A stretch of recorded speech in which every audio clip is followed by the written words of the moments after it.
It is monsoon already and it is raining hatchbacks. Enthusiasts will know exactly what I'm talking about with the recent introduction of the Volkswagen Golf GTI. But we are out here in Bangalore in this super windy condition to test out a new car. A car from a different end of the hatchback spectrum, the all-new Tata Altroz.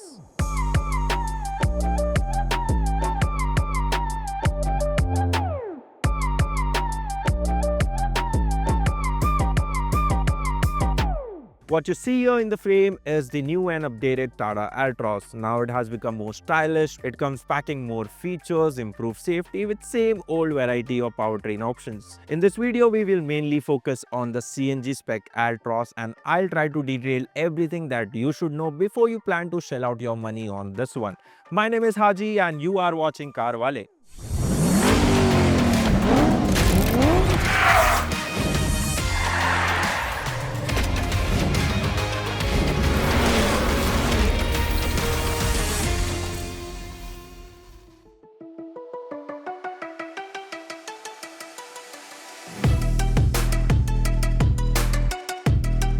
The design of the Tata Altroz as a whole has just matured with this iteration. I mean, the face itself, it resembles the new Tata's family look, which in my opinion is an excellent design language. The front fascia now features an all LED setup with a revised bumper, and in general the Altroz looks more sharper and more modern. Well, the side profile of the 2025 Altroz really steals the show for me. I mean, these 16-inch alloy wheels looks really cool with this aero treatment. Also, not to mention, these 16-inch wheels are standard across the range for the first time, which means you will get the 16-inch wheels from base model itself with the steel rim. Of course, alloys are available only from the higher variants. Apart from that, the side profile benefits from a flush fitting door handle with a glowing light, which looks again cool. Then the rear doors are hidden like the previous iteration, so it gives the side profile of the Altroz a very clean and minimalistic look. The rear profile gets equally modernized with full-width light bar connecting the tail lamps. Again, a growing trend across the automotive market. If you want to know about the colors on offer, well, there are 5 vibrant paint schemes to choose from. The Dune Glow, which is hero color, along with the Ember Glow, which is essentially the red paint scheme. Then there are 3 more: Pure Grey, Pristine White and Royal Blue.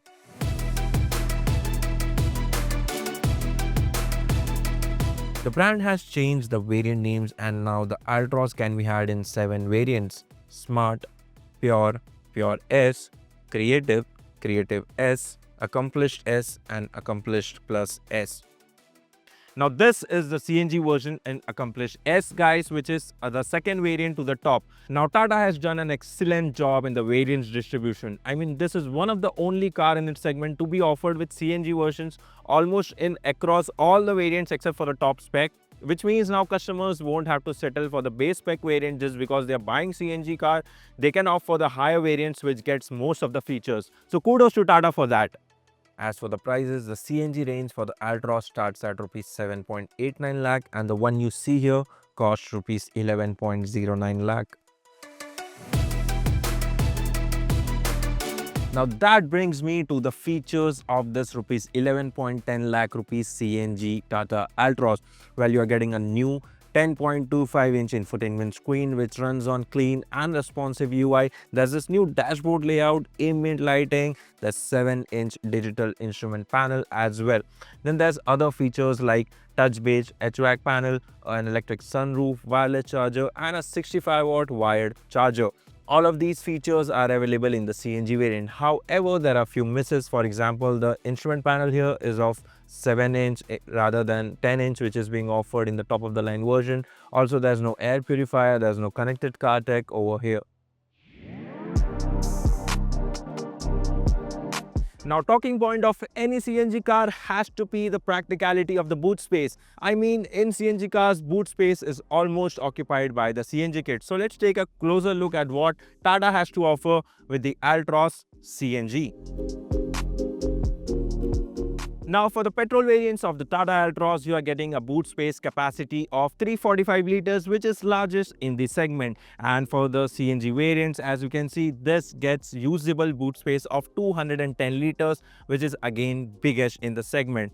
And this is because the Tata's pioneering twin-cylinder tank technology, which means The cylinders of 30 liters each are stored underneath the luggage area.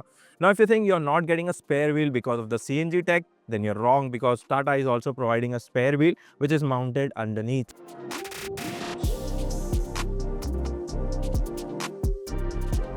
So now it's actually time to drive the car and tell you our experience. Well, before that, let's quickly get the specs out of the way.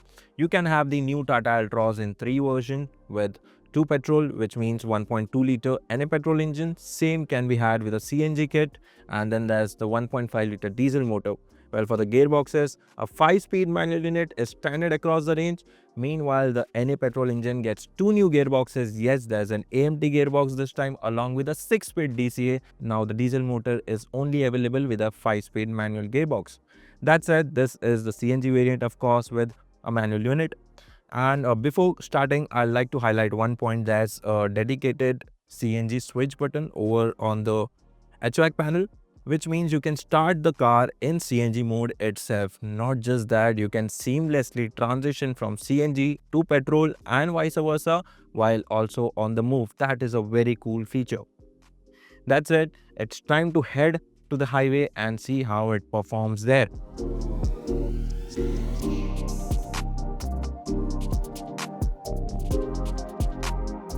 Right off the bat, the steering feels light. This is the new steering, of course, a 2-spoke unit. And talking about the steering, the handling, the car is very agile on its feet. I mean, it feels very light to handle. The controls are easy. Also, Tata said they have worked on the suspension this time, and so it is quite evident. The ride quality is very planted, doesn't feel unsettled in any way. The seats themselves, they are new. They have the extended thigh support for both front passengers. So the thigh support is sorted, the bolstering is good. The overall contour of the seats are excellent. So they hold you properly in place. Also, the seat can be adjusted manually for the height, and the steering gets tilt adjustment as well. Now we are comfortably cruising on 70 to 80 between that speed, and the wind noise is evident even though windows are tightly shut. That said, the engine's grunt is also audible inside, so NVH could have been better. And now it's time to switch to the CNG mode. As promised, I'll show you how seamless it is. Just with the press of a button, we are now into the CNG mode. It can be seen on the instrument panel as well that the CNG mode has been activated. You can actually feel the difference in power, which is slightly there. It's not quite evident that the car has lost its power entirely. But yeah, the overall acceleration is decreased slightly. And yes, the engine feels a little stressed in the situation with the CNG mode on. It is slightly more noisier. Overall, it is a good experience. The ride quality, the handling is amazing. So there's no drive modes at all, not even in the normal petrol or the diesel versions. Now, the new Altroz rides on 16-inch wheels as standard across the range. So that's that. Previously, it was available only with the top of the line versions. The ride quality, as mentioned before, is planted, quite supple. The suspension, though, feels a bit stiffer. Bangalore has been crowded with bikes right now, super bikes. They are enjoying the fun Sunday ride. So we will not chase them. We'll focus on what we are here for, and that's driving the Altroz and experiencing it and sharing our thoughts with you. Also, the Altroz gets a blind spot monitor. Now, the blind spot monitor on the digital screen is only available with the top of the line version.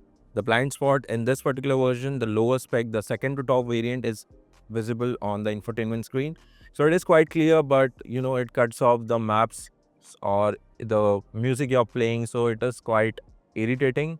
It is best for the instrument panel because you are not taking your eyes off the road and not looking at the infotainment screen to look what is behind you.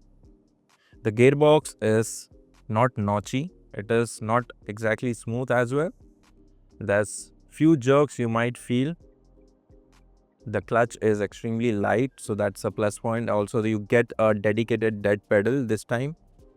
So you can really rest your leg while you're cruising on a good, comfortable speed on the highway. So this is the CNG version. Of course, there's twin cylinders loaded in the back. So it doesn't feel rear heavy at all. The weight management or weight distribution has been done really well. Now we'll take a quick U-turn and see how the turning radius of the new Altroz is. They haven't changed any dimension at all. It continues to be of the same length and width and height with the same wheelbase. Also on speed breakers, you can feel that the suspension have been tuned really well. There's not a lot of movement vertically. So we are taking a quick U-turn. The steering, as I mentioned before, is very light and comes back to the place.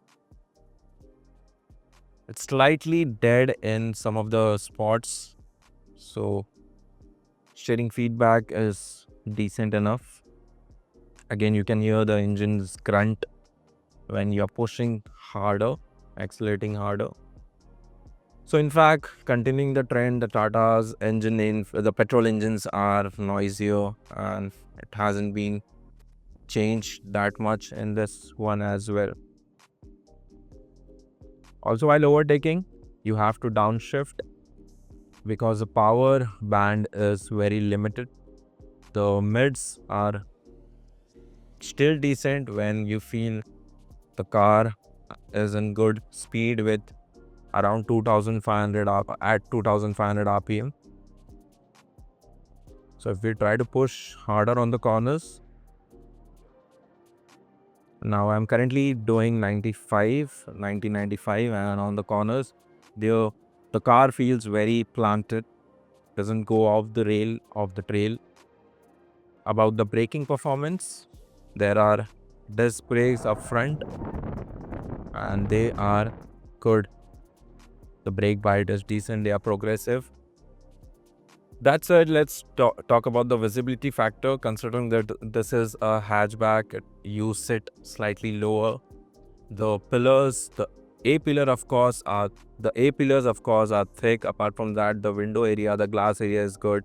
The rear visibility is good through the IRVM. The ORVMs themselves, they are wide, so there's good field of view over here. So that's exactly what we feel about the car, the updated Altroz. It is not much different than the previous iteration. So it's time to check where the rivals are and how they compare to the new Altroz. So let's go. Well, the sub 10 lakh rupee premium segment has not really grown lately. I mean, the Tata Altroz still faces the competition in the form of the Maruti Suzuki Baleno, its badge brother Toyota Glanza, and the Hyundai i20. That said, the Tata Altroz really sets itself apart from the competition with its unmatchable safety aspect. I mean, the previous iteration scored full 5-star in the GNCAP rating, and with this one, Tata has only worked hard. They have tried to improve the overall robustness of the chassis and are also offering 6 airbags and ESC as standard across the range, which means this one will score equally well in the BNCAP safety ratings. Then there are other factors like this one is the only car in its segment to be offered with a diesel engine. Now that's a plus point for Tata Motors because there are still diesel fans who want a diesel car with better performance and mileage. Having said that, there's another plus point of it being the only CNG car in its segment to be offered in 6 variants, almost to the top of the line version, which means customers have variety of variants to choose from depending on the budget and the needs of features. So they don't really have to compromise on the features front just because they want a better efficiency car in the form of CNG version. So who should really buy the new Tata Altroz? Or let me just put it this way, should anybody consider buying a hatchback in an era where everybody is going for a micro SUV because that's exactly where the market is headed? Well, the Tata Altroz is a well-rounded package now. Hear me out. People nowadays go for a micro SUV just because they are bigger in size, offer more features, and it invokes a sense of owning a premium car which adds value to their status symbol. With the new Altroz, you are being served just that. Better build quality, checked. Improved and modern design, checked. Enhanced fit and finish in the cabin, checked. more modern features, a hard check. So with all these things checked, will you consider buying a premium hatchback or still go with the micro SUV anyway? Let us know in the comments. My name is Haji and you are watching CarWale.